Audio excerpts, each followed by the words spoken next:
Price the lord, hallelujah. പ്രിയ സഹോദരങ്ങളെ, ഇന്ന് വ്യാഴാഴ്ച ദിനത്തില് ഏവരെയും യേശു നാമത്തിൽ സ്വാഗതം ചെയ്യുകയാണ്. നമ്മുടെ 10 ആഴ്ചകളില് വരുമാന മാർഗങ്ങൾ തുറക്കപ്പെടാൻ വേണ്ടിയിട്ടുള്ള, തുറക്കപ്പെട്ട വരുമാന മാർഗങ്ങൾ അനുഗ്രഹിക്കപ്പെടാൻ വേണ്ടിയിട്ടുള്ള 10 ആഴ്ചകളിലെ ശുശ്രൂഷയില് ഇന്ന് പങ്കെടുക്കുന്ന നിങ്ങൾ എല്ലാവരെയും കർത്താവ് സമൃദ്ധമായിട്ട് അനുഗ്രഹിക്കട്ടെ എന്ന് ആദ്യമേ തന്നെ പ്രാർത്ഥിക്കുകയും ആശംസിക്കുകയും ചെയ്യുന്നു. ഹല്ലേലൂയ. ഇന്ന് നമ്മൾ ധ്യാനിക്കുന്നത് സങ്കീർത്തനം 103:2. വചനം പറയാണ്, എന്റെ ആത്മാവേ കർത്താവിനെ വാഴ്ത്തുക, അവിടുന്ന് നൽകിയ അനുഗ്രഹമൊന്നും മറക്കരുത്. അതായത് ഈ 10 ആഴ്ചയിലെ ശുശ്രൂഷകളില് നമ്മൾ പ്രിയ സഹോദരങ്ങളെ, കർത്താവ് കഴിഞ്ഞ കാലങ്ങളിൽ നൽകിയ അനുഗ്രഹങ്ങൾക്ക് നന്ദി പറയുക. ഇതിന്റെ അടിസ്ഥാനം നൽകപ്പെട്ട അനുഗ്രഹങ്ങൾക്ക് നന്ദി പറയുക എന്നുള്ളതാണ്. പ്രിയ സഹോദരങ്ങളെ, ശരിക്കും ദൈവാനുഗ്രഹത്തിന്റെ താക്കോലാണ് നൽകപ്പെട്ട അനുഗ്രഹങ്ങൾക്ക് നന്ദി പറയുക എന്നുള്ളത്. ഞാൻ നോക്കുമ്പോൾ പ്രിയ സഹോദരങ്ങളെ, കഴിഞ്ഞ നാളുകളിൽ ഒരു ഭവനത്തിൽ പ്രവേശിക്കാൻ ഒരു അവസരം ലഭിച്ചപ്പോൾ അവര് തങ്ങളുടെ ജീവിതത്തിൽ വലിയൊരു കടബാധ്യതയിലൂടെ കടന്നു പോകുന്ന ഒരു കുടുംബമാണ്.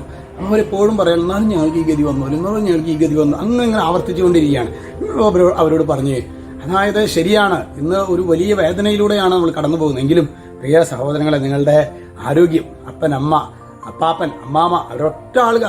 അപ്പാപ്പൻ എന്നൊക്കെ പറഞ്ഞു കഴിഞ്ഞാൽ 80 വയസ്സ് കഴിഞ്ഞു കേട്ടോ, ആശുപത്രി കേസ് ഇല്ല.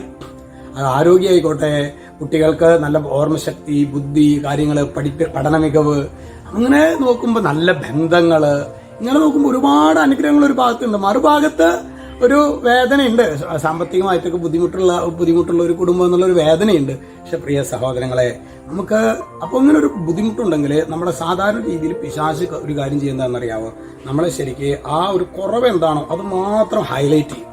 എന്നിട്ട് നമ്മൾ ഇങ്ങനെ പരാതിപ്പെട്ട് ഇങ്ങനെ പറഞ്ഞുകൊണ്ടിരിക്കും. അത് സ്വാഭാവികമാണ്.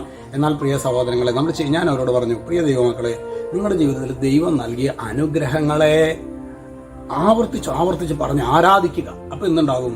നമ്മുടെ തടസ്സപ്പെട്ട് കിടക്കുന്ന ആ ഒരു മേഖല, നിങ്ങളുടെ കുടുംബത്തിന്റെ വരുമാന മാർഗങ്ങളെ കർത്താവ് തുറക്കും. ഒപ്പം തന്നെ നമ്മൾ അതുമായിട്ട് ബന്ധപ്പെട്ട ആ ഒരു വിടുതലിന്റെ മേഖലയുമായിട്ട് ബന്ധപ്പെട്ട ദൈവവചനം ഭാഗം നമ്മൾ കൃത്യമായിട്ട് ധ്യാനിക്കണം. Hallelujah, hallelujah. അപ്പൊ ഈ 10 ആഴ്ചകളിൽ ശരിക്ക് നമ്മളുടെ ഈ ഒരു കുടുംബവുമായിട്ട് ബന്ധപ്പെട്ട, അതിലെ വരുമാന മാർഗങ്ങൾ അനുഗ്രഹിക്കപ്പെടാത്ത മേഖലകൾ, തുറക്കപ്പെടാത്ത മേഖലകൾക്ക് വേണ്ടിയൊക്കെ ശക്തമായിട്ട് പ്രാർത്ഥിക്കും.